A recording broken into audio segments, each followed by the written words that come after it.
नमस्कार मैं doctor Ganesh महांत PSS के कुंजड़ आपको स्वागत करुच्छे जहाँ मुझे पूर्व कहूली पीजी एडमिशन रे एससीबीसी रिजर्वेशन जहाँ पूर्व नाला ए वर्ष लागू हम केवल पीजी नुह जिते भी शिक्षा क्षेत्र अच्छी शिक्षा क्षेत्र एडमिशन पाई शिक्षा ठार आरंभ कर उच्च शिक्षा पीएचडी पर्यंत ए एससीबीसी रिजर्वेशन लागू हम ओडिशा रे।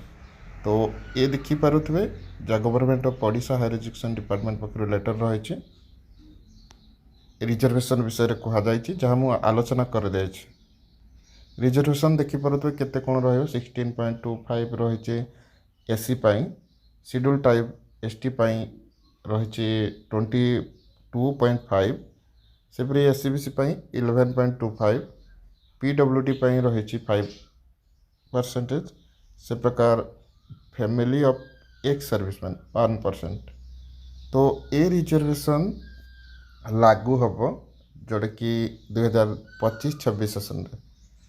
तो किसी करेक्शन जदि आसे तो मु निश्चित सूचना देवी आपण मैंने चैनल जोड़ी हूँ। करेक्शन कहले कौन ना सीपीएचटी एडमिशन प्रोसेस रे ये लागू नहीं कौन केमिति करेंगे केमिति ऐड करेंगे से नहीं मो वीडियो निश्चिंत आने। धन्यवाद बीएसएस के जोड़ी जय जगन्नाथ जय माता।